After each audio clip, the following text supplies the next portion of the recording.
FESIG, the Free Energy Special Interest Group, where science meets spirituality in the quest for truth and knowledge to free humanity and transform this planet into a paradise. Hi everyone! So good to see everyone here today. We had such an awesome talk by Marina Jacobi in our first session of this 107th FESIG meeting. Welcome everyone to FESIG's 107th meeting. I'm sharing screen so you can see our agenda. We are the Free Energy Special Interest Group, and we are a platform where science meets spirituality, where we all gather together like this once a month, the first Wednesday of the month, to learn together in order to progress with what we're coming on this planet to do with our divine mission. Either we are developing free energy devices or healing technologies or whatsoever. We invite once a month, every first Wednesday of the month, some of the most brilliant speakers that you could ever want to learn from. And here we have Marina Jacobi, who just spoken in the first session, and the second session we have Peter Moon. I'm going to share screen on the, okay, I'm going to scroll through. I am the founder and initiator of FESIG, and I'm the chair of all our meetings, and we have co-chairs, Dr. Fres Prezel, Pontus Hefger, and James Rink, and we are in the board of FESIG, the Free Energy Special Interest Group. We've been working together since, well, 7 years ago, and we have gone through leaps and bounds. We have technologies that we are developing through our R&D teams, and Pontus Hefger is the head of our R&D at FESIG. So we have here our agenda. Welcome to FESIG's 107th meeting. Today is the 7th of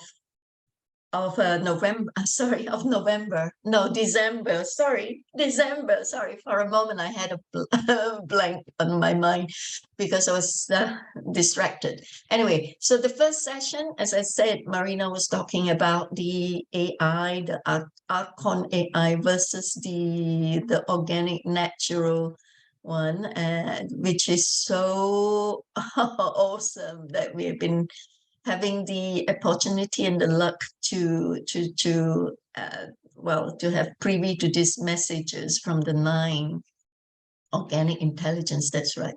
Yeah. So it's all taken into stride. And then the second session, we have our speaker, the second session speaker, author and publisher of Skybooks, Peter Moon, will talk about the, hang on a minute, I can't really see very well. He will talk about the invention of the time reactor by Dr. David Lewis Anderson from the Time Travel Research Center that Peter supports, and the Anderson Institute, the Montauk Project, Experiments in Time, the Philadelphia Experiment.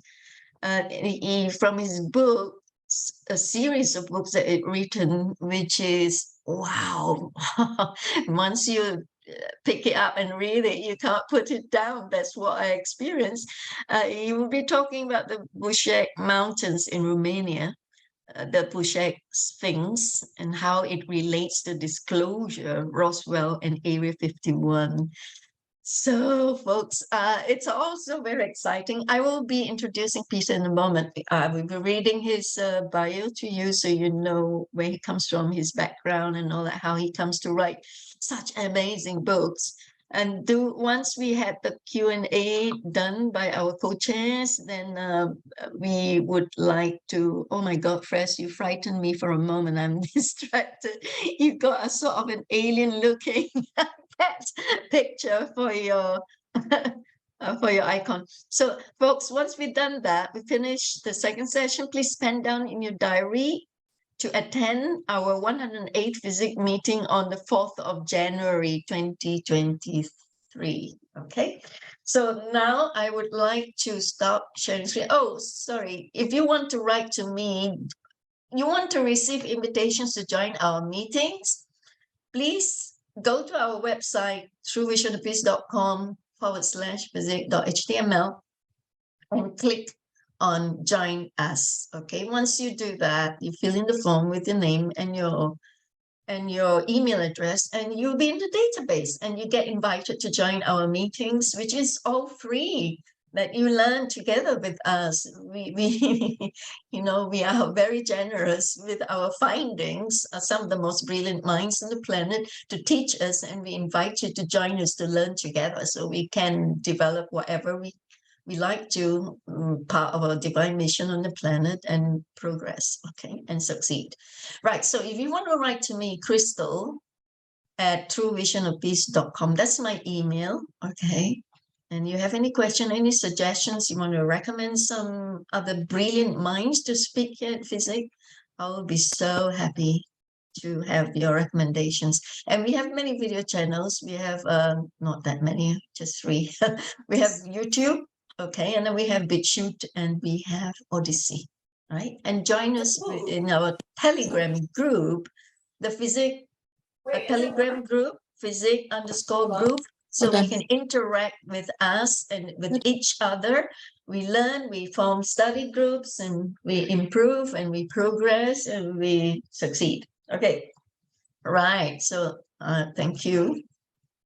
Now, can somebody mute whoever is speaking in the background, please? Press.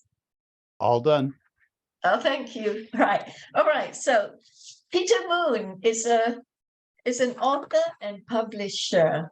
He is of Sky Books, at Sky Books in New York. Peter Moon is a prolific author and investigator into the modern day occult mysteries as part of the true human history. Yes, indeed. I mean, it's not all just fiction and occult, but he actually does relate some true events as well for humanity's disclosure. He connects the Philadelphia experiment, Montauk, the Transylvanian mysteries. That is so fascinating, folks. Go to his website and order these books, the Transylvanian mysteries, time travel, and the inner earth into the collective psyche, in order to expand conscious awareness of what is possible. Again, folks, it's about consciousness, consciousness, consciousness. You know, knowledge is power. And it is so great to have people like Marina and Peter coming to speak at FESIG. So visit Peter's site, skybooks.usa.com. In addition, Peter Moon sponsors the Time Travel Education Center, which is dedicated to learning, understanding, and explaining the mathematics, physics, and psychology of time travel, and all of its associated threats, which include immortality, as well as the full potential of the human being. This is what it's all about, isn't it, folks? So Peter is an awesome speaker, you will find, very knowledgeable. He speaks on the subject with passion. It's a great delight to listen to some of the best storytellers on earth, folks, I'm telling you. Although Romania's renowned mystic Tamarinda Marsan, his MIL, said of him, Peter has a unique style of presenting true information in his books. He integrates the sacred aspects of life with the real world, as he discusses how his experiences as a writer about time travel led him to Romania to penetrate some of the greatest mysteries in the history of mankind. Right. So he co-authored and published best-selling books. The prominent one, like The Transylvanian Sunrise with Radu Cinema, heralds the most remarkable archaeological find in the annals of mankind.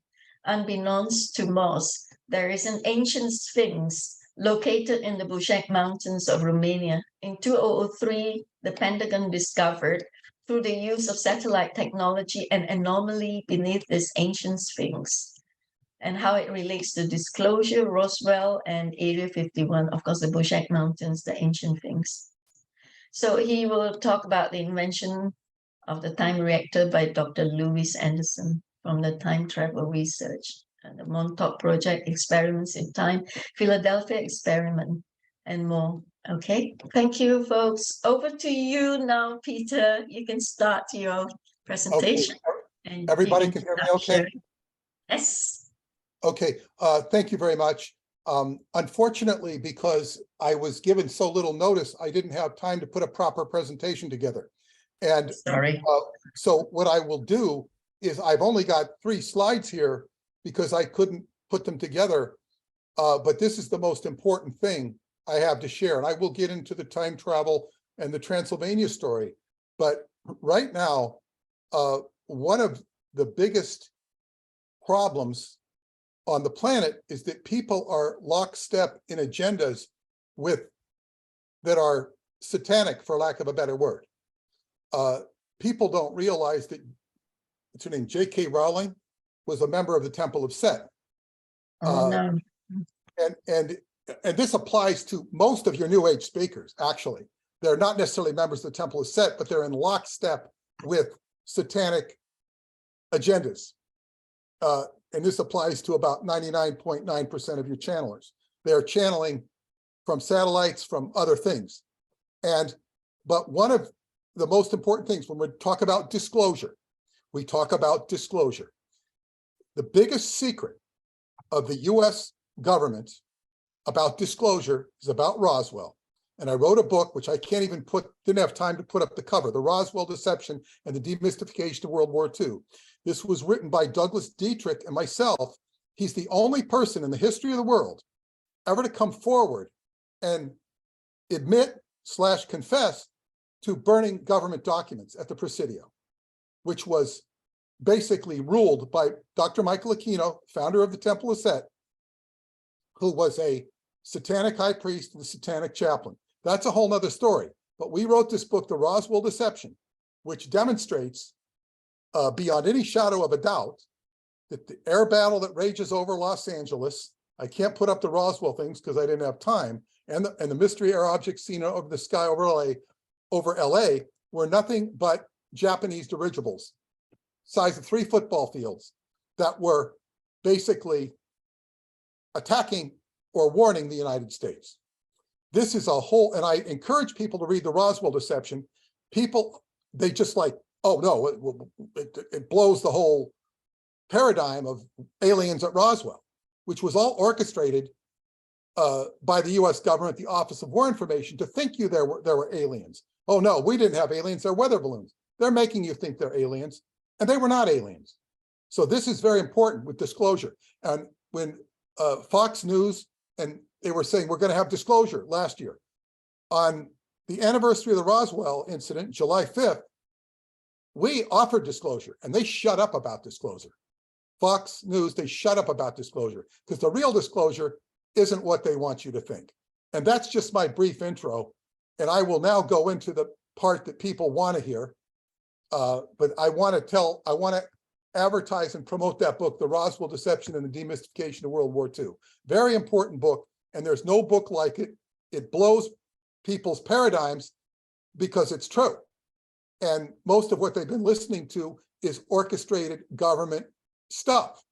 The government had the Office of War Information. You can look it up even on Wikipedia.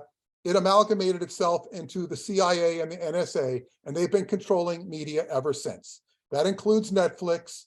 It includes most of your alternative media and your alternative media pundits. So with that going forth, I've never been accepted. You know, I've even had a hard time being accepted by the alternative media.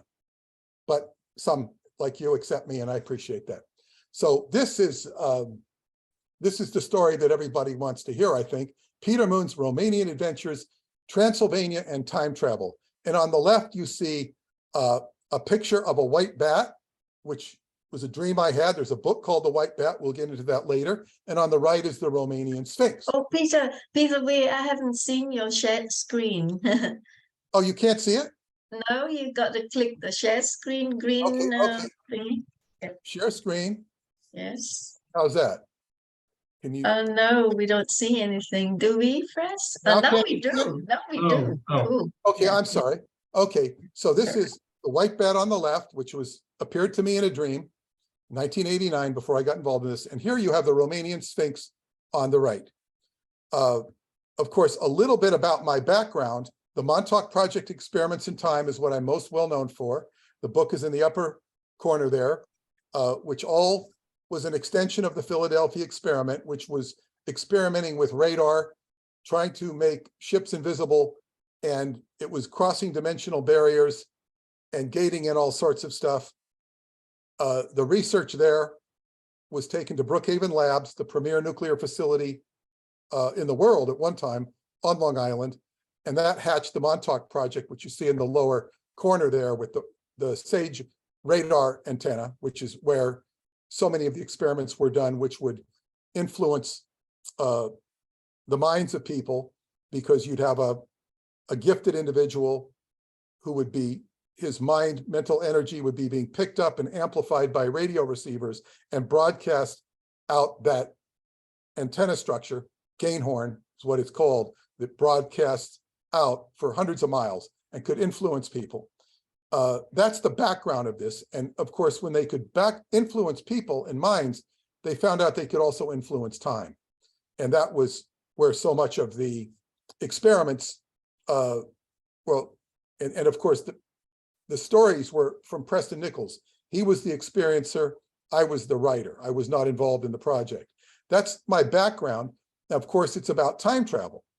And of course, here's a host of books that I've published. Most of them are directly related to Montauk. And many of these books were eventually translated into Romanian. And these are the Romanian editions. Now, this is the Montauk Project in Romanian. The Romanian edition of the Montauk Project was dedicated to Dr. David Anderson of the Time Travel Research Center. So just to give you an idea of Dr. David Anderson, he's somebody who showed up at one of our monthly meetings and said he had a time travel research center on Long Island, and he wanted to work with me. And he's a very mysterious individual, but he had a time reactor, which he could slow down time and speed it up about the size of a soccer ball. And it was funded by medical industry, because if they could slow down the decay of organs, it's good for transplantation, because the amount of time to transplant an organ isn't long. So that funded a lot of his initial research. And he eventually discovered that the energy he was putting into the time reactor was producing more energy. So there was a differential that he could actually create tremendous amounts of energy. And that was a find. Now, when this book went into Romania, in the Romanian edition, it caught the eye of a Romanian intelligence officer who calls himself Radu Sinomar. We would pronounce it Radu Sinomar. And he wrote a book. It's called Viitor cu cap de mort. And what it means, I call it Transylvanian sunrise, based upon the dream I had of the white bat. But this book means, it translates as death's head future. Doesn't make a lot of sense in English. And when I talk to my Romanian friends, they say it doesn't make a lot of sense in Romanian either, which is kind of amusing. But in any case, I called the book Transylvanian Sunrise because it was representing the end of darkness. And that featured in the dream. But more to the point of what this Transylvanian Sunrise book is about is beneath this. Well, here you have the Romanian Sphinx on one hand, and then Babele, these stone structures, which are natural stone structures. Both of these are natural stone structures. If you go to the other side of the Sphinx, it will look like a griffin. It won't look like a Sphinx. So there's arguments over whether it was hewn by nature or crafted perfectly. But in any case, between these two structures, there is a chamber. If you look here where I'm putting the cursor, down about 300 meters, they discovered a chamber, a semi-spherical energy barrage that was a curiosity. Here's a better picture of it. Here's Babele, or the Sphinx, and here's Babele. These are not far apart, but down deep below, vertical from the surface is a chamber that was discovered by ground penetrating radar from satellites in outer space. Now, David Anderson discovered his technology while he was studying satellites for the military, for the Air Force, because they had to study satellites move about several meters every year, and they have to put them back in the right place. So he was studying space-time models, and he figured out from space-time, his studies of space-time models and applying Einstein's special theory of relativity, that he could actually change time. It was theoretically possible, and he was able to do it on a very small scale at the time I met him. So the fact that ground penetrating, well, the fact that he was licensing his technology to for satellite purposes led me to believe that he could have some involvement with this, although that is still to this day undetermined. We go to, okay, so if I tell a little bit about this story, is that the Americans discovered there was this huge chamber beneath the Sphinx. They wanted to know what was in it, but they couldn't do anything because it's not their territory. So because through the connections in the Pentagon, they sent an Italian, or I don't know that they sent him, or he might have been the beginner of it in the first place. He's called Signor Massini. He was an Italian Freemason connected to the P2 Lodge and the Bilderberg Society, according to him. And he also, he approached the Department Zero, the secret intelligence department, and he wanted to do a project to open up this chamber and find out what was there. They didn't know what was in the chamber. So the whole story of Transylvania Sunrise is a whole drama about all the politics involved in opening up this chamber. Now, it's the Americans and the Romanians. And I'm not going to go into the whole story, which is a fascinating story. It's very political, but the upshot of it all is that after the Americans opened up this chamber, and I'll say what was found in the chamber in a minute, is that there became an alliance between Romania and America, and Romania was allowed into NATO for the first time. So Romania is one of the most protected areas by the United States. And many of the Romanians are afraid that Ukraine, the Russian war in Ukraine, well, I don't think they're afraid anymore, but they're still nervous because Russia has been so dangerous. But in any case, there's no way Russia's going to invade Romania. Russia will be lucky to keep its own boundaries at the end of this. So there is, inside of this chamber is a whole range of holographic technology. It's ancient, according to what they determined. It's not new. They assume it's about 50,000 years. That's guesswork. And at the time this first book was written, they only had, the author only had about 45 minutes to an hour to inspect it. He was allowed to inspect it. And the holographic technology contained tables that were the size of a giant. And if you put your hand over one part of the table, which was like a section, it would read out the DNA of your hand. Initially to the molecular level, then to the atomic structure if you put it closer. If you went to another table, it would read out, if you put your hand over a certain area, it would read out a animal from another planet with a holographic representation of the star system and planet it was from. If you put your hand over another area simultaneously, it would read out another animal, the location of the planet, and a hybridization of the two life forms. This is very creative thinking if it's not actual. It's very creative thinking. And it makes Noah's Ark look so simplistic, the whole story of Noah's Ark, because this was a virtual data bank of all life forms in the known universe, according to this story. And we have to keep in mind it is a story, but it's a fascinating story. And of course, this chamber, as I say, when that book was written, he's only got about it had only been open about 6 weeks. And they've accumulated a lot more knowledge than was in that book. And of course, some of that is in the sequels. So it's an utterly fascinating story. Now, inside of this area, there's a projection hall. This gives the entrance to the projection hall. And the projection hall is where you can look at the history of the world. And it's through a device, like a screen. It's bioresonant. So what you see is going to be different than what I see. That might have to do on our genetic predispositions, our interests and whatnot. So the author, Radu, gets to look into it, and he shares his experiences of what he saw in history. It cuts off about 400 or 500 AD, which they weren't able to figure out why it cuts off at that time period. Now, that's kind of where the book ends.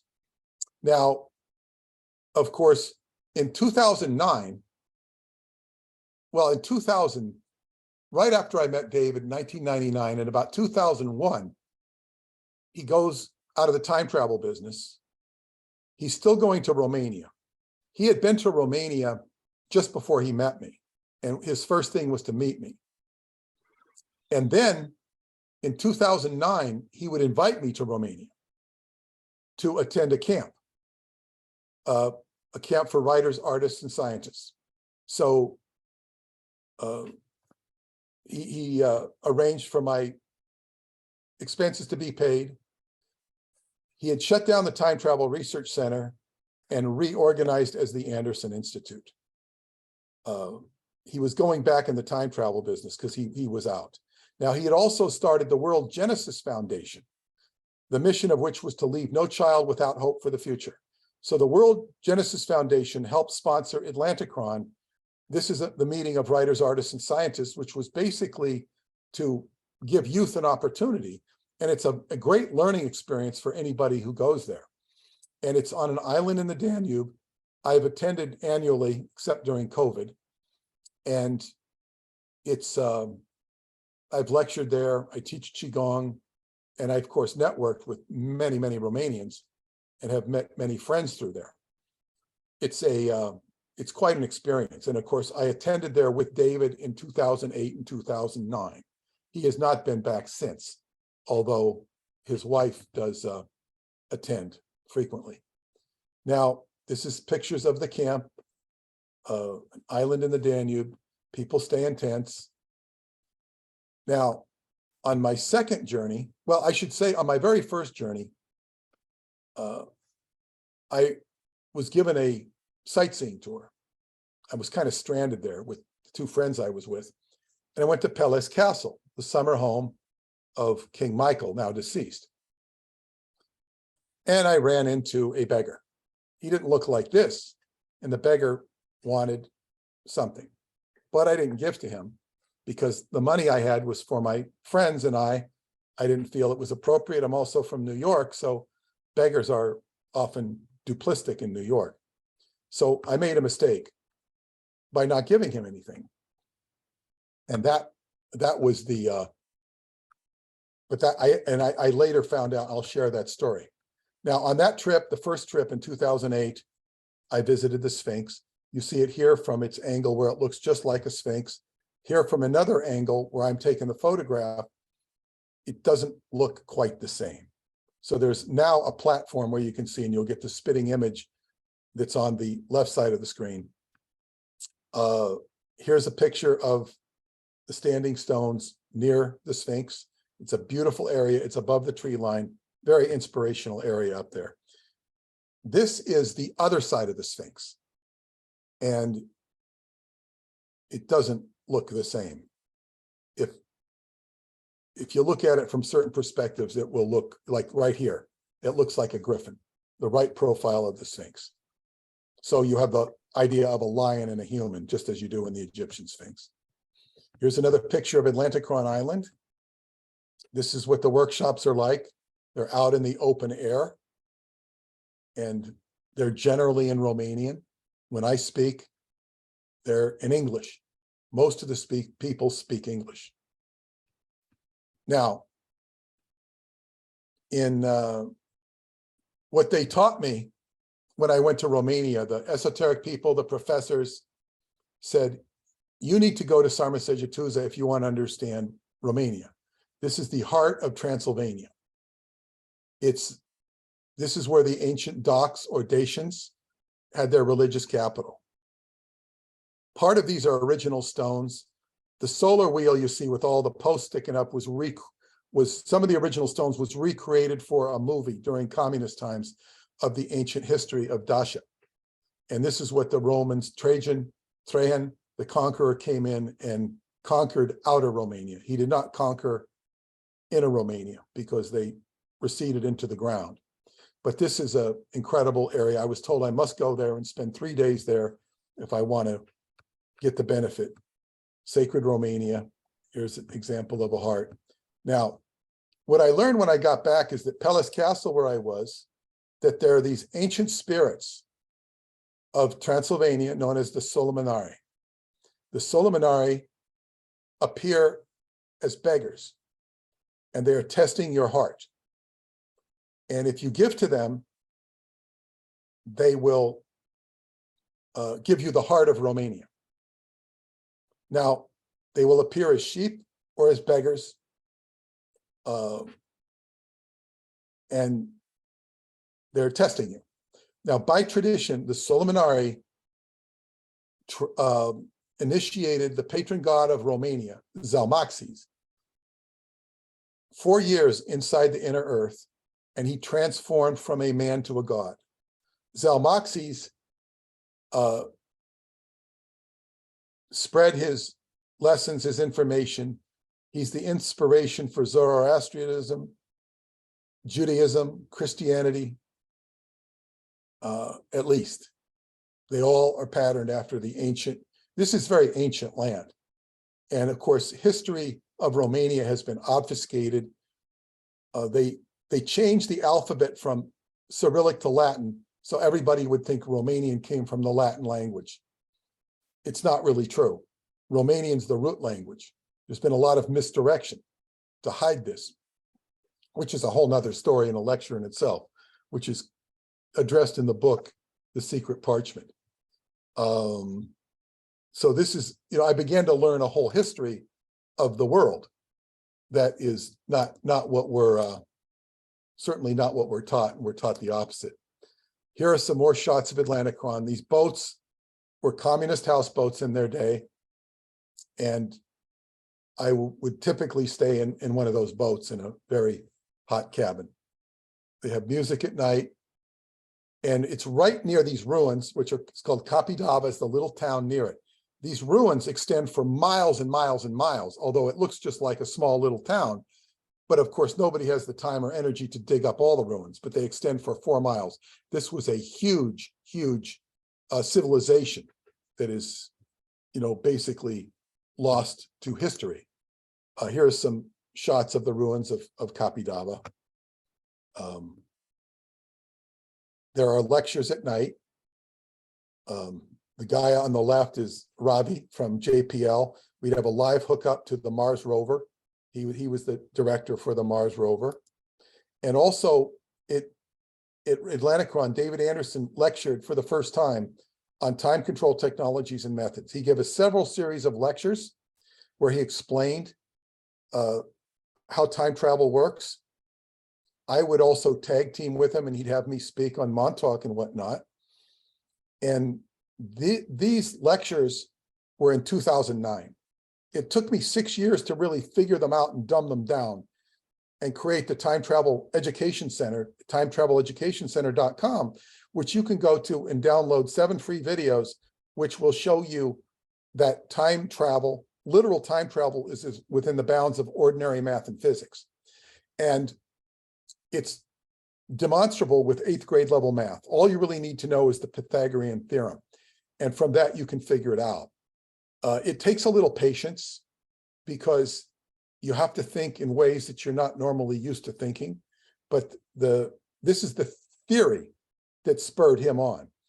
And so in 2009, after I participated in these lectures, I had met a lovely a girl on the left, Nicole, and she took me to, she volunteered to take me to Sarmasejatusa. And her friend Christina on the right, who was now a dentist, came along with us because she didn't want to go home alone. So we traveled in the middle of the night to Transylvania. And we stayed in an old Orthodox monastery in a town called Aristea. And this is where I stayed. It was not by my choice. She arranged that because she was Romanian Orthodox. I would have gladly paid for a hotel for both of us, but with separate rooms. But she arranged this, always trying to save me money, which was completely unnecessary because it wasn't expensive.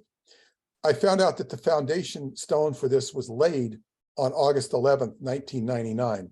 We were there exactly 10 years after, exactly 10 years. And August 11th was the very day I met Dr. David Anderson. Synchronicity has been a hallmark of my work. And here is Sarmasejatusa Regia, which we visited on August 11th, 2009, my first visit with the two ladies. And there's the solar wheel. And then, so I was interfacing with Romania in addition to being the publisher of Radu's work. And here we have the second book, Transylvania Moonrise. Now, this is a peculiar twist in the story because Radu has been allowed to write this book, and then he's approached on the phone by a strange man named Eleanor, who says there's a Lama who wants to meet Radu.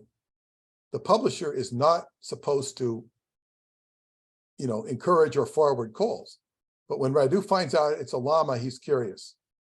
So there's a whole meeting arranged with the Lama.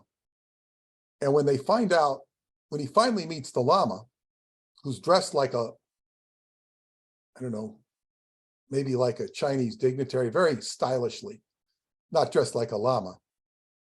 He finds out that the Lama is Dr. Zen, who appears in the first book as the mentor of the person who was in charge of Department Zero. So you find out there's a Lama orchestrating all this to take place. And the more you dig into it, you find it's being orchestrated by the inner earth.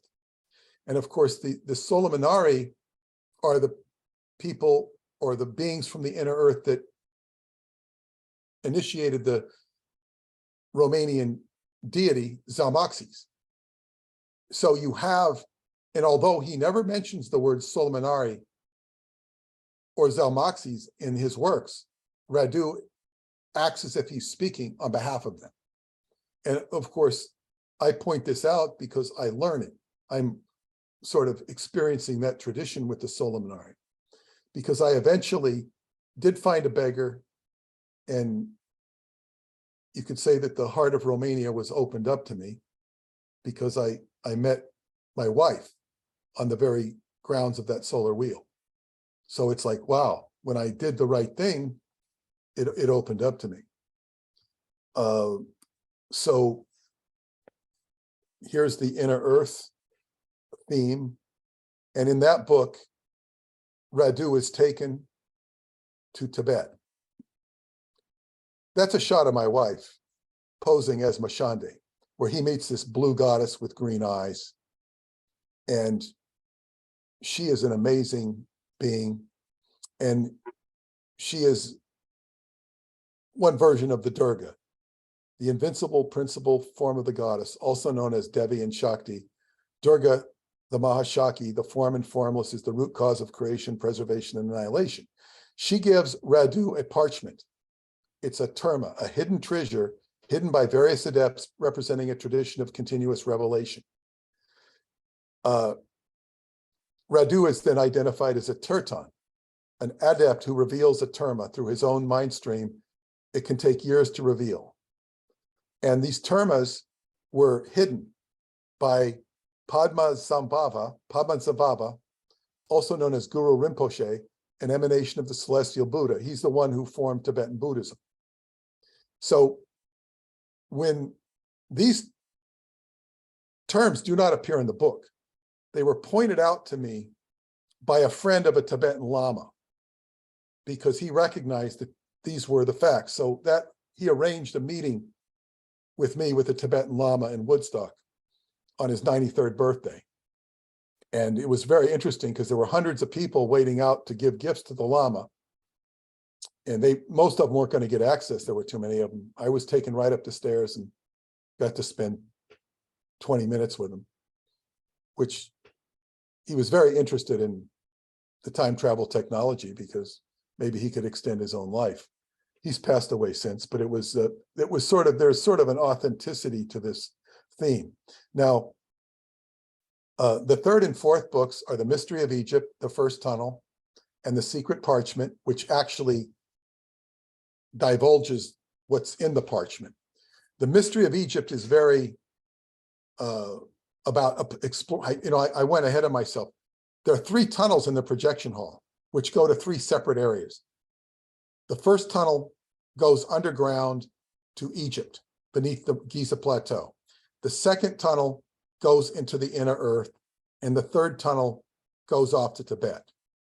And those are only explored in the later books. I will share the 5 Tibetan initiation techniques, which that book, of course, has a lot of adventure in it and a lot of history of Romania and the Romanian language. The 5 Tibetan initiation techniques is there is divine source of compassion in the universe. We need to recognize and link to it. What I would also extrapolate on this is you get into the 5th book in the series, Inside the Earth. It's basically leading you to Shambhala and giving a scientific and spiritual description of the inner earth, the likes of which you've never heard. But this divine source of compassion in the universe is directing you to Shambhala. And that Shambhala is discussed. It's not directly visited, it's viewed. There are people who've been there, but these books are leading us into the concept of a divine source of compassion in the universe. Now, you also have that in Christianity, but Christianity takes you to heaven. And I find personally the Shambhala metaphor much more appealing and much less fraught with agita than the potential of getting to heaven, which of course is not agitated if you're there, but I just find it a much more workable model, because human language is basically a metaphor anyway. The second technique is what you think is what you get. Law of attraction, quantum affinity. 3, nothing happens by coincidence. There is intent behind synchronicity. So if you're having coincidences, there's intent behind it. 4, everything is connected by vibration. And 5, connect yourself with the divine will, your higher will, and the divine source of creation. Now, these summarizations are my summarizations. The book gives much more flowery language, and then it might dumb them down a little bit, but I dumbed them down to bare bones. So I say I eventually went back to Palace Castle, found a beggar, and was on my merry way. I would also say I've had many adventures in Romania. This trail up here in yellow leads to Mount Omu, which is called the Mountain of Mankind. And up at the top on the right, you see a little hut there. In that little hut, you can spend the night there. You can have a meal at night. It's very simple. And it's 3 hours walk north of the Sphinx. Now, while I was at that mountain, the tour guide I was with, one of his friends showed him a topographical map. If you look at the right around here where I'm doing the cursor, it's a right profile of a face. The Sphinx is right in the pineal area. This is where the Sphinx is located. The chin of this, it's actually a right profile of the Sphinx. The chin is called the Thorns of Barbush, right where the chin is. Beard is Barba. So it's like the thorns of the beard. thorns of the beard, thorns of the barbush. This was called as a site long before, I mean, hundreds and hundreds of years ago, before they had aerial photography. So that says that somebody identified this as the beard or the chin of the Sphinx, this area. So that was a revelation that just kind of came happenstance by the tour guide's friend. These are just some of the accommodations near Sarmisegetusa in Transylvania, where I was very surprised that they knew well of me there. And this is the Valley of the Golden Thrones, which is mentioned in The Secret Parchment, where Professor Constantine was digging up ruins. He was a professor of archaeology, and they discovered vast golden tunnels. This area is loaded with gold. This is a geological fact. Everybody knows this. His story is more phantasmagorical, but he goes into these gold tunnels and it gets deeper and deeper and deeper until he finds a golden bed, which says this is where the worlds unite.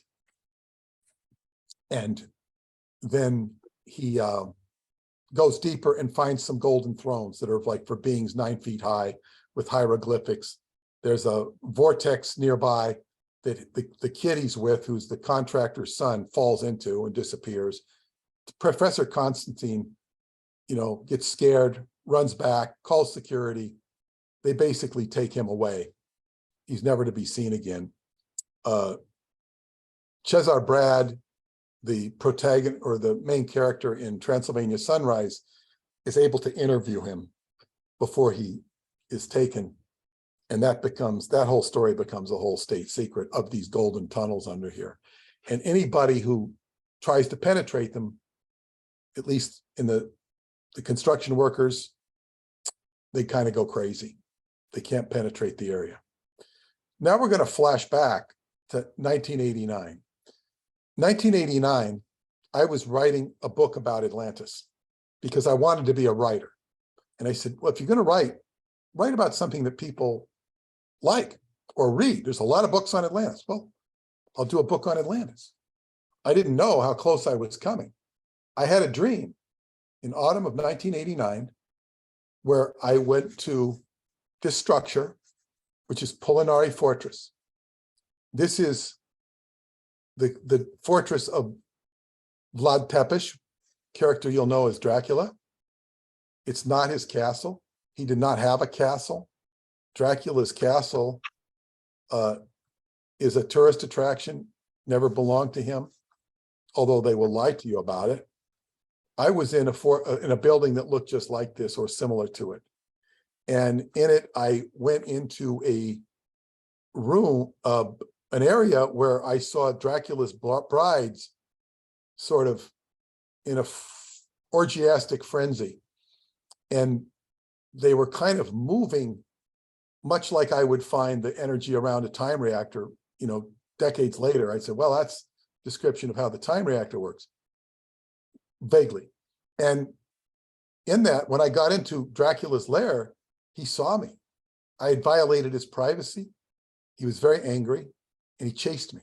He chased me out of the fortress and I ran until it became sunlight, the sunrise.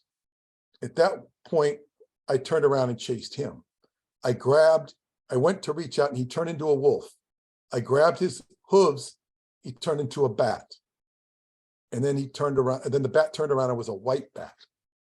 And then it manifested into the inversion of what we know as Dracula, explaining the yin and the yang, or the yang and the yin, however you want to say it, and sort of gave, wow, this is the alchemical transformation. Now that story just stood with me. I wrote it up, but I didn't publish it till like 20 years later. And I wrote a book called The White Bat, The Alchemy of Writing. So these are other pictures of Polinari Fortress where Vlad Tepes protected Transylvania. He kept people out of Transylvania, particularly the Turks, with this fortress high in the mountains. Here's Bran Castle. If you go to Romania, they'll say, oh, this is Dracula's home. It's completely phony. It's got a lot of Dracula memorabilia there. I recommend people do not go to it. They do not have good experiences when they go. I've stayed away from it. Now, when I arrived in Romania in 2013, I found out that a young lady had seen a white bat in Mashandi's cave, the Blue Goddess. I didn't know Mashandi had a cave, but apparently she does. White bat was seen, and I was learning this.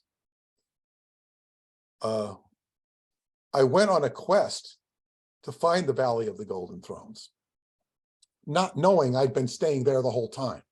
That took a whole afternoon to figure out that, where this hotel is, where all of this, it's a long stretch, about 7 miles long. So underneath it is just loaded with gold. And I wrote about this in my book, The White Bat, The Alchemy of Writing. Here is a picture of Romania, shows you where it is. It's on the coast of the Black Sea. Transylvania, these areas we're talking about are right around here. This is the western end of Transylvania, where Timisoara, it's on the border of Hungary, and it's not far from Austria either. These are the regions of Romania. Transylvania is right in the middle. Wallachia, Dracula was a prince of Wallachia, not Transylvania. A lot of misdirection there, although he was born in Transylvania. Just a fantasy picture of the inner earth. You also see the Carpathians are formed like a serpent. And this is why you see the serpent and the wolf in their totem. You often see features in the topography that look like faces. You find this in Bulgaria as well. Here's a sacred fortress, not far, actually not far at all from the hotel where I was showing you, Kostest. It's these areas are now patrolled with guards. It's kind of irritating. That didn't used to be the case. Transylvania has 70,000 caves, and boy, now they're starting to block up the caves. Here's examples of caves. You even see the rivers in Romania. If you turn this around, we'll give a profile of the Sphinx.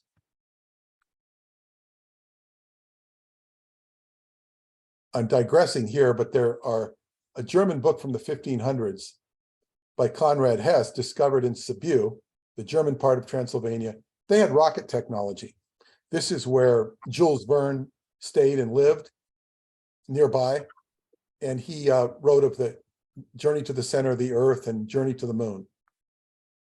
Hermann Oberth was a Transylvanian rocket scientist who inspired Wernher von Braun. He was the teacher of my stepmother-in-law. More pictures of golden tunnels. Here's another shot of Transylvania. And here's approximately, maybe it's here, I don't know, in this area where I'm talking about. Hunadora is a town that's not far. Now, this gets really interesting here because Dr. David Anderson in 2015 had agreed to do a podcast with me. And I said to him, and then his earphones didn't work. Now, he's a very mysterious character. He's not at my beck and call. He appears when he appears. And I said, what can you tell me about Romania? He says, I'll get back to you. He gets back to me and he says, there's a cave called Chaklavina Cave. And that's the most significant area with regards to time travel on the planet, because there's evidence that there was a time reactor discharge there. And we can see it in the sediment, in the minerals. In particular, the mineral is a mineral called hydroxylolestidite. And this shows that there was such a high heat discharge, it could have been nothing but a time reactor. So I told him, I said, David, I was at that cave last summer, which shocked him. What the hell was I doing? I was brought there by an archaeologist. I didn't ask to go. So then I wanted to go back.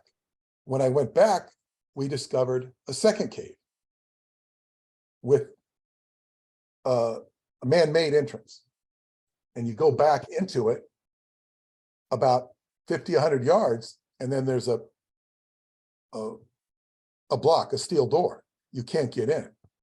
And basically, that was a man-made cave to mine bat guano, which was done in the communist days to mine bat guano because it's explosive. It's used in explosives and in fertilizer.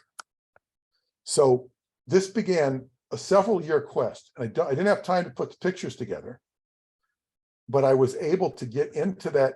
First, I was able to get into there's two caves, actually three caves. One's a bear cave with a bunch of bear bones.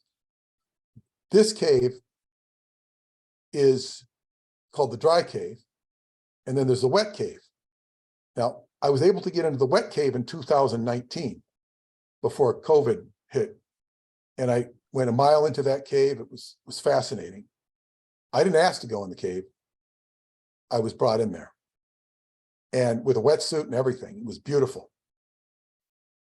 This last summer, I was able to get into the dry cave and take a picture of what I believe was the hydroxylylestadite. And I went with David's wife.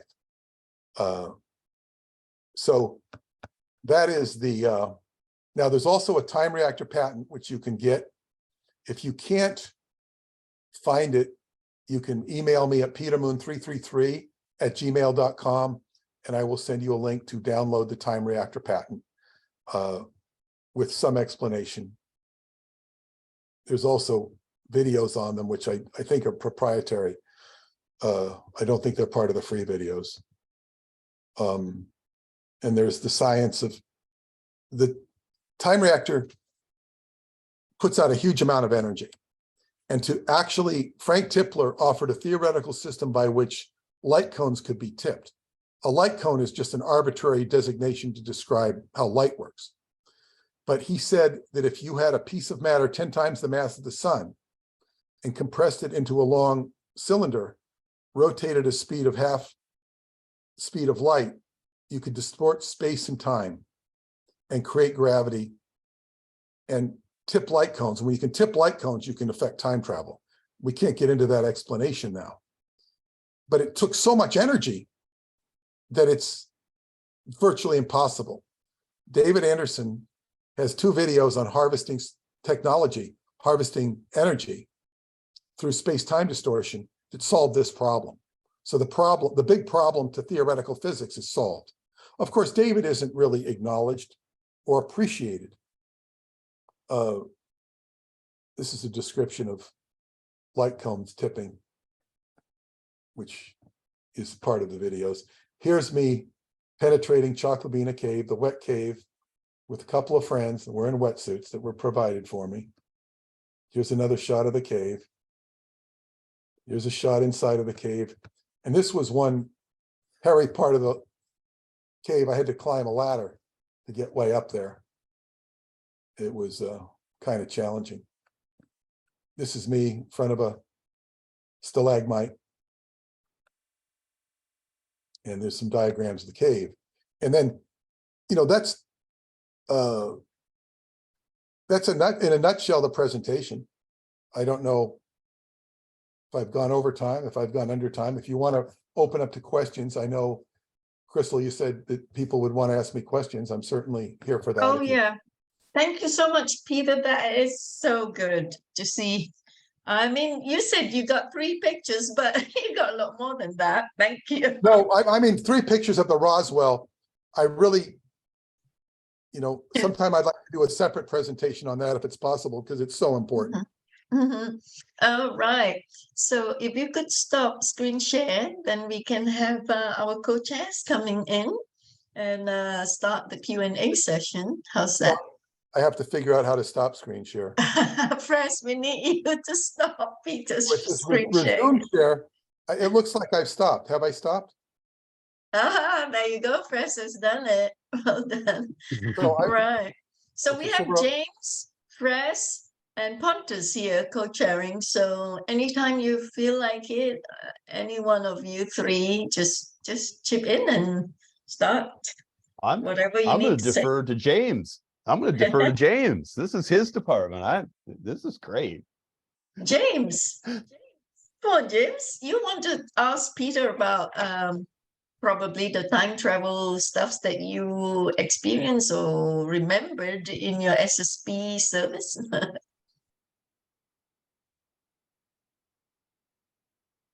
Hello. James, hi. Yeah. We want to see you, James. Can okay.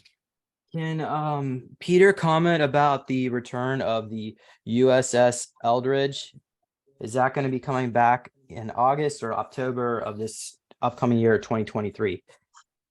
Well, nobody's ever asked me that question. I certainly hadn't anticipated that. I wouldn't. I think the USS Eldridge, if it were to appear, it would be out of some other time because the ship has been, as far as we know, has been destroyed in our current time, or what do you call it, mothballed and melted. I was once invited to go aboard it in Greece by head of the Greek army. He said he'd get me aboard the Eldridge, but what do I want to do that for? You know, and I don't even know that it was indeed, because there were 4 sister ships. I have no reason to believe. I will be going to Choclavina Cave in 2023 in August, conducting a dream workshop with certain people. I expect something to happen in 2023, but I never thought maybe we'll see the Eldridge there. I wouldn't expect it, but who the heck knows? Yeah. One date is August 12th. Another date is sometime near the end of October. So I'm just Right. trying to pinpoint the time, but okay. Can you comment if do you think you might have been Aleister Crowley in your past life? Absolutely not. Okay. I mean, that's what I think. I have no, of course, I've encountered many synchronicities with him, and his disciple, Jack Parsons, was, died about, 7 months before I was born, but I don't think I was Jack Parsons either. In my general birth location, but no, I don't believe in either one of those, that I was past life of any of those people. Okay. Can you comment about what's in the chamber at the Bagechi Mountain facility? What kind of technology they found down there? Well, I did comment on it. It's holographic technology, which can read out DNA. And then there's the bioresonant, you can view into time, view a history of the world in holographic presentation. It's holographic technology that is far beyond the anything we know, at least in the public. And then with tunnels into the inner earth, which are also, those tunnels are accompanied by crystals and in certain configurations that kind of put you into another reference frame, if not reality. I mean, that's an overview of the technology. There's also cloaking technology, which hides it. So if you go into the area of Bushteni, he always says it's near B, this city can B, and that has to be Bushteni.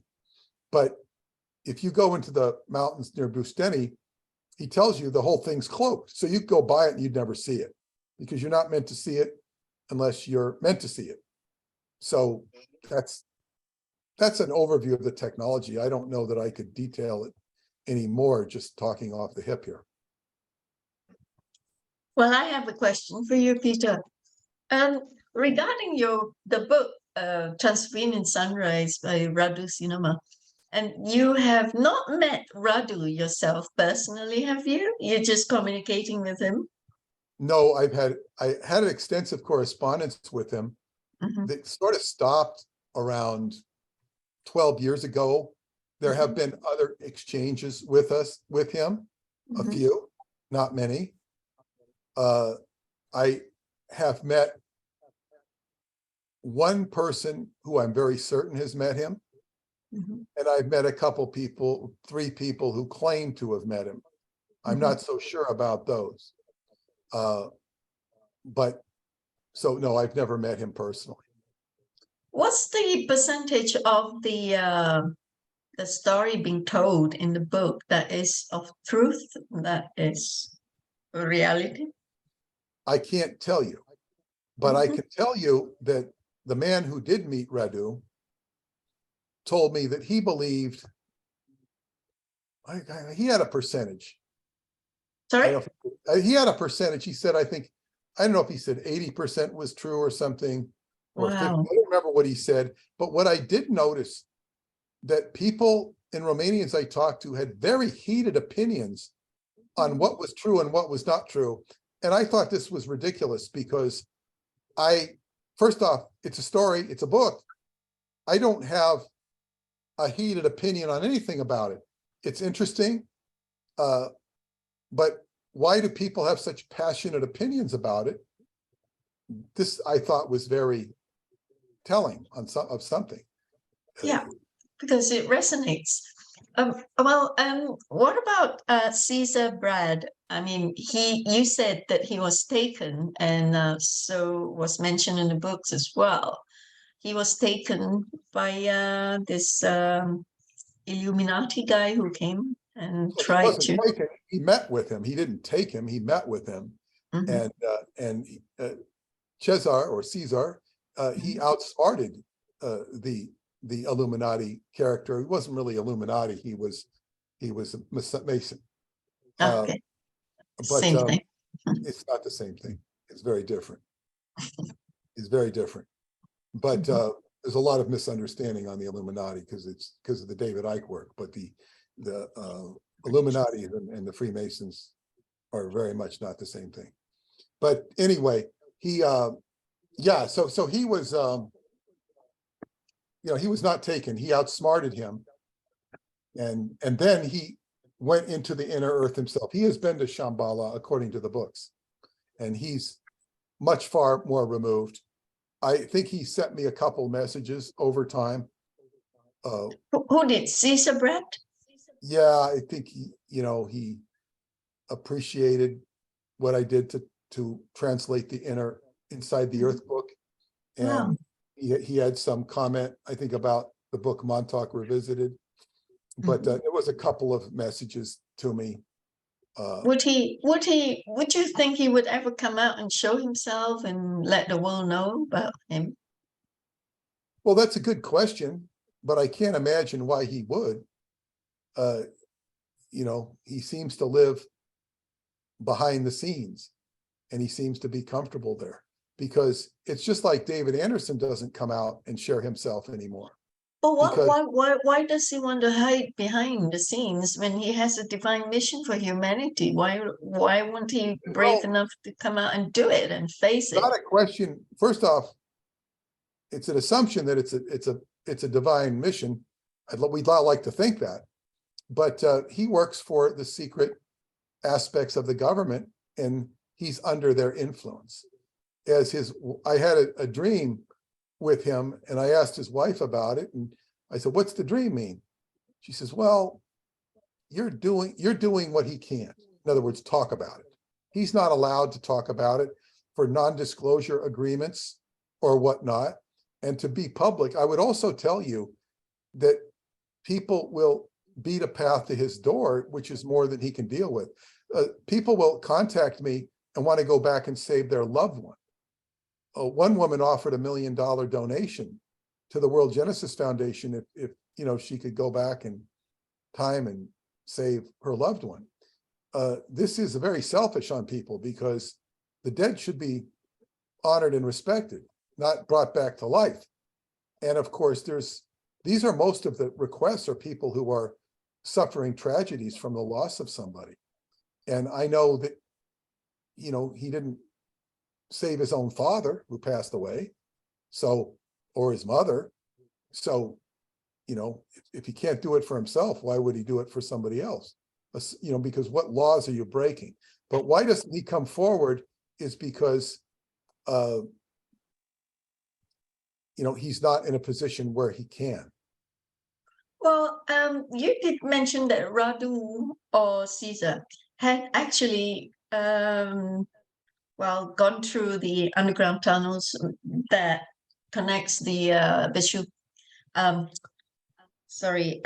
the Vushek Sphinx underground right through to Tibet, to Shambhala, to Hollow Earth, to Inner Earth as well.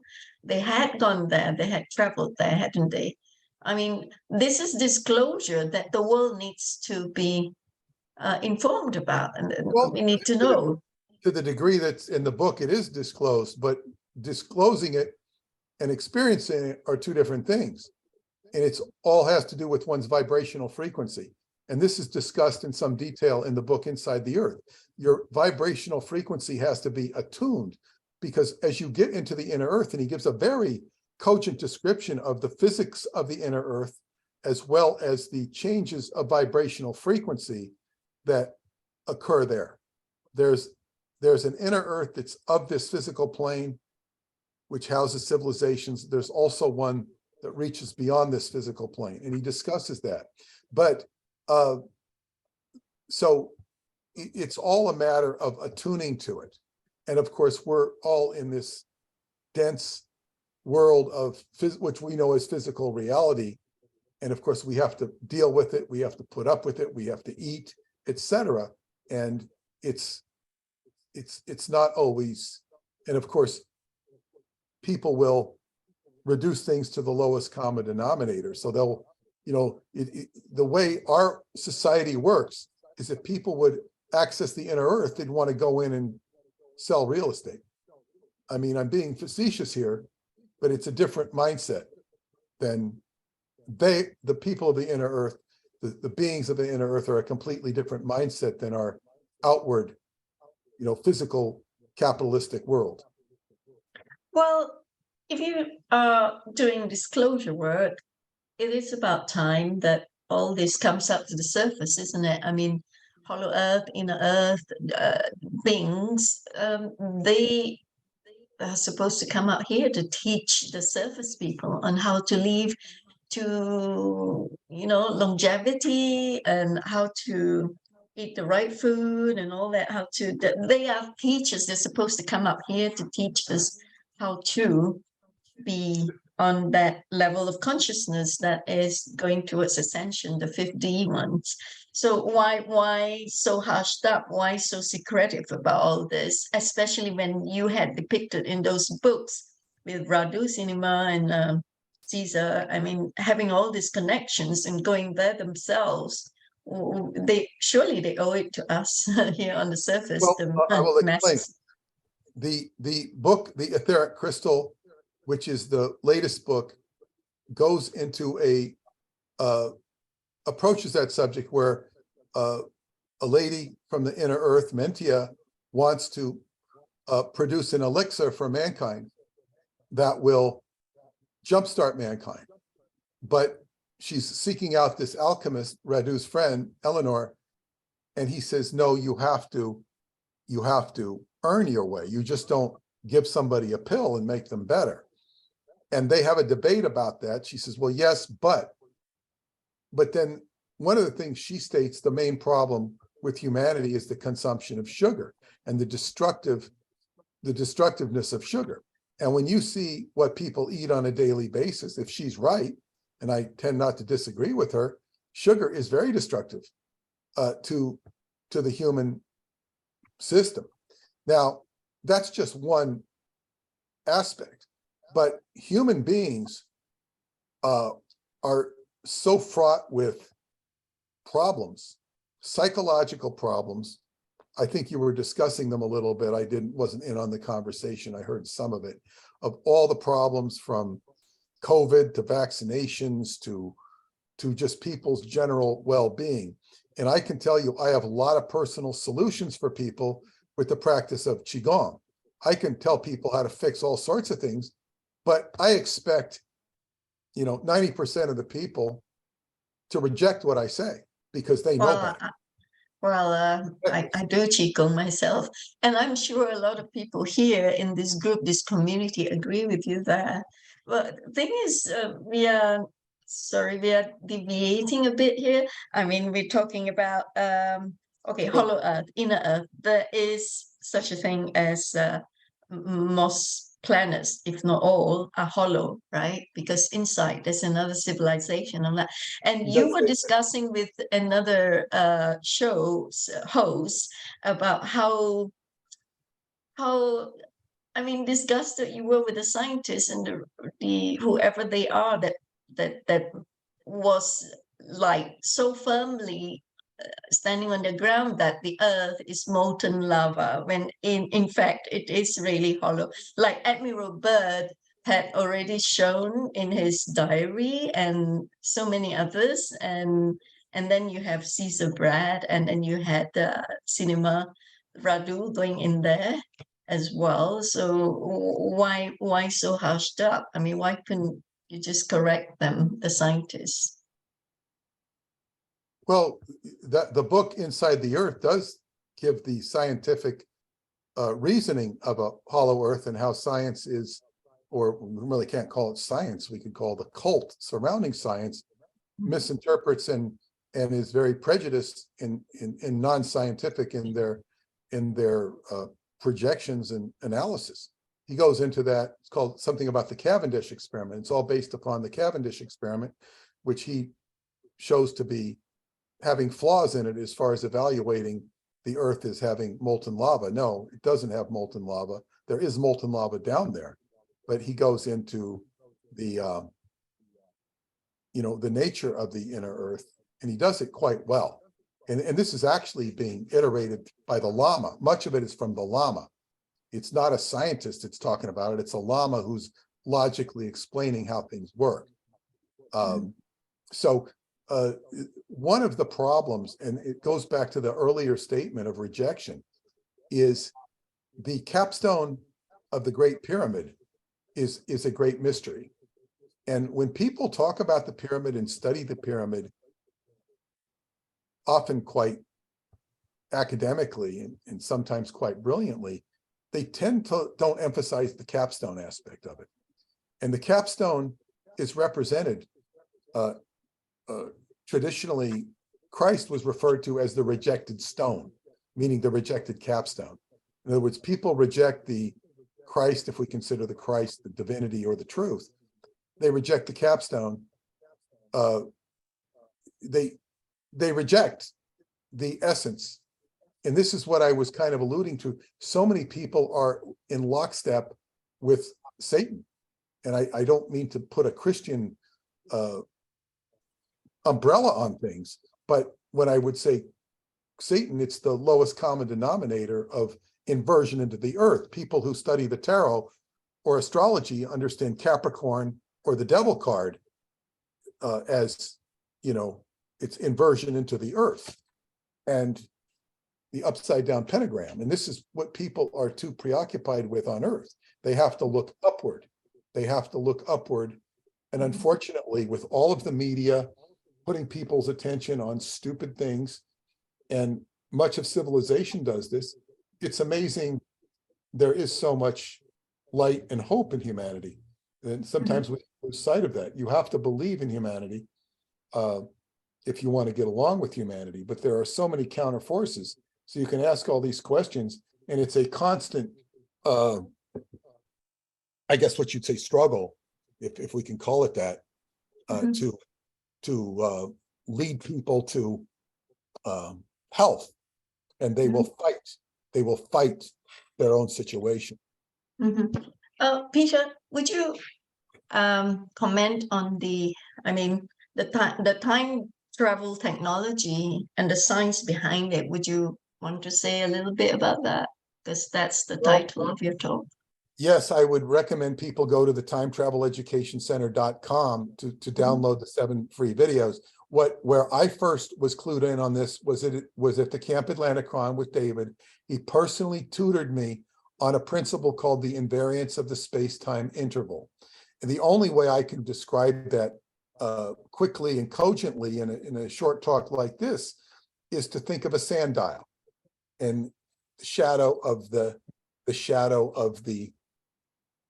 how much it moves. Well, there's a distance there. Time is distance. It's not defined as distance in dictionaries or journals, but it actually can be defined as distance. This is where the Pythagorean theorem comes in. I'm not going to dare try and explain it here, but it's very simple. It's in the videos. But when you can convert time into distance, because you can all imagine a fourth dimensional, like say, just as you see a movie, cinema movie, it's got all these different frames. Well, if you could see a bunch of 3D frames kind of consecutively going like that, that's a distance. It's a distance. You know, the past is 1 minute ahead is, you know, 100 feet ahead, 100 yards ahead. 1 second is 1 foot ahead. And you just imagine all these consecutive movements, that's distance. So when you break things down to distance, you can break things into algebraic equations. And this gives you a harnessing mathematics with time. And as they say, the videos clearly explain this. Other futurist scientists were talking about time travel. The technology behind it is like putting, say you want to travel to a certain timeline or a certain place. So you just dial punch in the frequency signature of that particular destination that you want to go to. What is your question? Doesn't it work that way as well? I mean, from your experience with David Anderson's I have no findings? experience. I have no experience with the time reactor, except that I did see a video of an early prototype of it with about 20 other people during a conference that I was doing and he presented at in Montauk in 2010. That's the last time I've seen him physically, because after that time, he announced that he had created the time reactor had expanded enough to where people could be put into it and sent back in time. But he's very quiet on that. He said that India has developed time travel technology where they send drones into the past, something he disapproved of because he says every time you go back, you change the timeline, it's irreparably changed. So he will tell you that. I don't know what he does or doesn't do with time. It's not been my opportunity to find out. He did say someday he would show me the time reactor. He said that day would be pretty soon. That was about 5 years ago. So I don't, have any great hopes. I believe in 2013, things will begin to change. 2023. That's 23.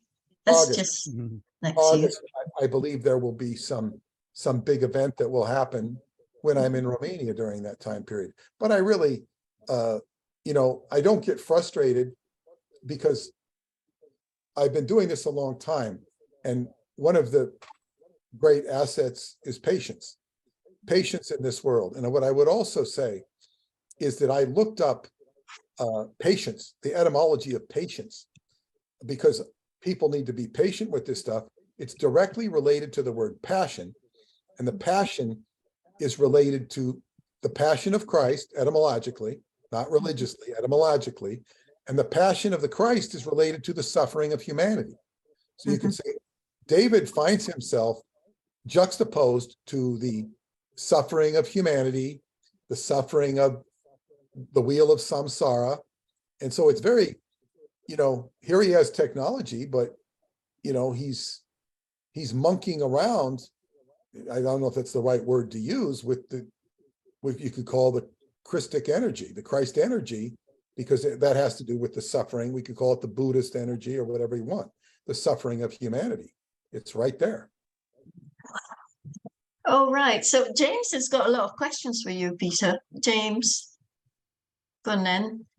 While I'm looking for Heslen back, are you here? Because you've read all of Peter's books and you probably would have some burning questions that you want to ask him if you're here. If not, James, you carry on with your questions.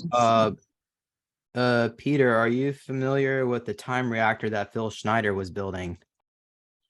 I'm familiar with Phil Schneider. I published a book about his death, the Philadelphia Experiment Murder, but I don't know that, I never heard that he was building a time reactor or called it that. I never heard that. So no, I'm not familiar with it. Yeah, well, he was working, he set it up with him and Al Bielek were working on it together.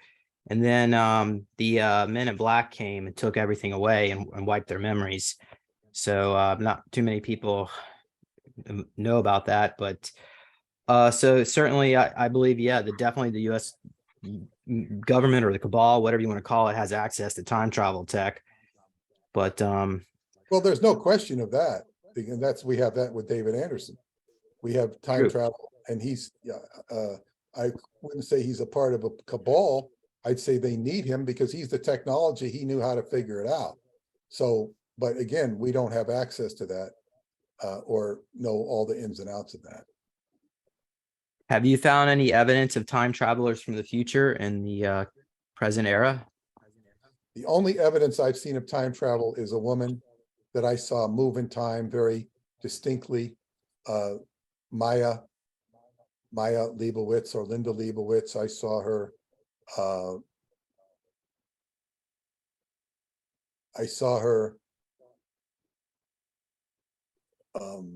Drive a car into a parking lot, and before she could have gone back and parked in that parking lot, she was walking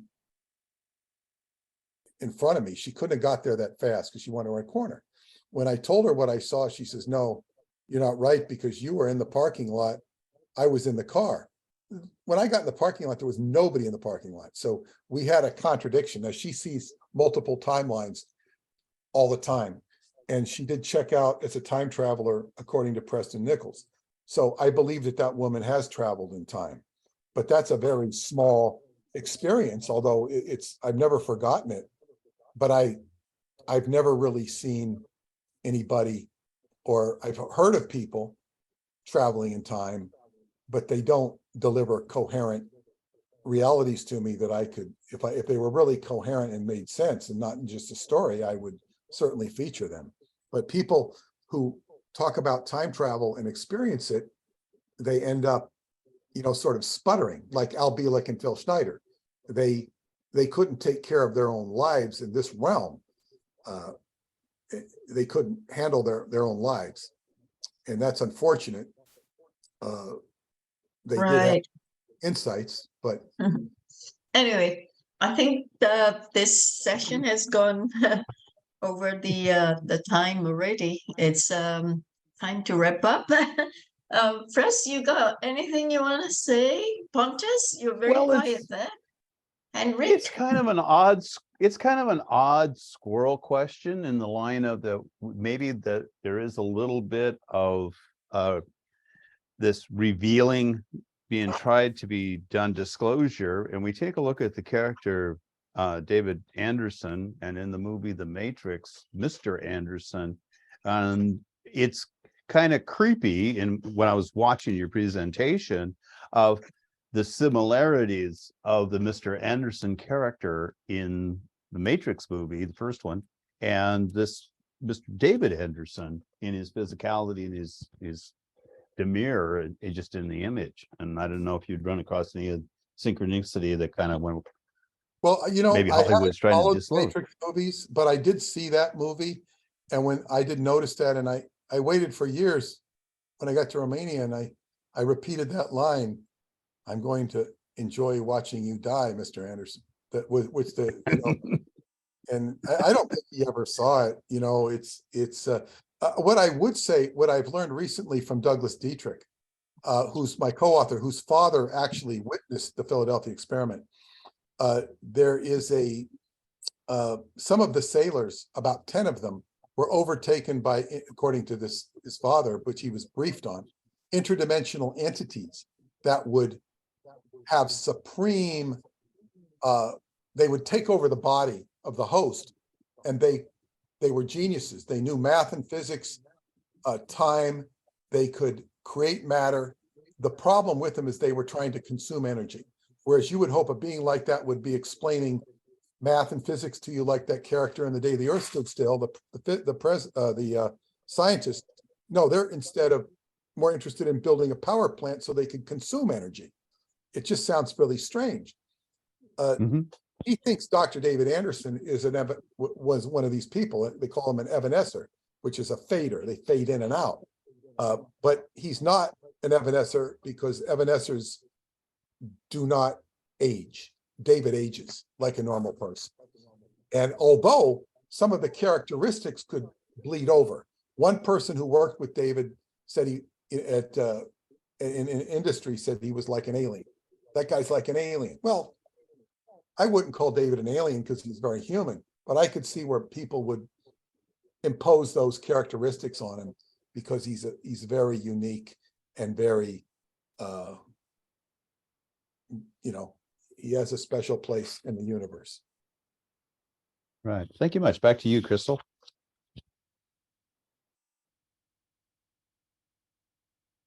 Back to you, Crystal. Well, Pontus, we haven't heard from you. How about, do you have any questions, Um, Pontus? no, I don't. Okay. And Peter, are you going to be speaking publicly anywhere in the United States anytime Yes. soon? In March, the Living Truth Summit #2, Mount Shasta. People hear this, I think there's an early bird special, December 15th. I think by the end of the month is the early bird special. It was a fantastic conference we had last year at that time, but we're going to be there with some of my colleagues. Dr. Anderson's wife is going to be there, and some other friends of mine at Mount Shasta, Living Truth Summit #2.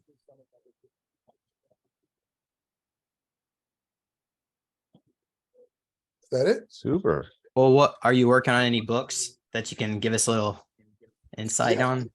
Yes, I'm working on a book. It's untitled, with Douglas Dietrich, which is a book about so much of the occultism that took place at the Presidio. It involved holographic technology. It involves so much. The book is designed to unconfuse the world. It has to do with a lot of esoteric occult stuff that was done under the umbrella of Michael Aquino. Your research must have brought you to these places where you have stumbled upon so much truths that you could possibly bring out a lot in terms of disclosure, if you would. Well, that's what I've done with the Roswell Deception, because I'm working with Douglas Dietrich because he, as I say, he's the only one who's come forward who was to burn documents, and it's a very strange story, but the whole story of him is worth a whole separate lecture. There's a lot of problems surrounding him because he's trolled vehemently every day, and that's a whole other story. But yes, and all of my work has led me to that. The situation with me is I'm, obviously far ahead of where my audience knows me from. Many people have only read the first book. They don't realize there's been 20 other books written. So it's like, and then you're always moving along. So it's just. Yeah. getting- Peter, we are a humanitarian platform, and it's a non-profit one. Everything's for free for everyone to participate and enjoy and learn from. So it would be great if you would have a chance to meet up with Radu or Radu Cinema or Caesar Brad, that if you could just put it to them, if they would come and speak at FESIG with you, that would be so wonderful. They obviously could do a platform anytime they wanted to. They have found, absolutely zero interest in that, because I think it would compromise their security, and they would be, it's kind of like if you started using your platform to sell jewelry. It's not quite the same. It's not quite the same, but it's very similar. They come out and they have a platform and they're selling jewelry. That it's like it kind of compromises what they're doing. They're working behind the scenes. And when you're working behind the scenes, you're best not to be visible. I'm not saying it's right or it's wrong. It just makes sense. I don't see them coming forward. Well, there are many ways of being anonymous while They are being anonymous. speak, like people like They're being anonymous, and right now Radu says, according to his publisher, that this next book will be his last book, and it's a very difficult book.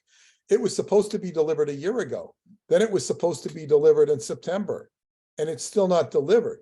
So I think that the main thing that he's being challenged with is the fulcrum point of what you're alluding to. Yes, wouldn't it be nice to have everything come forward?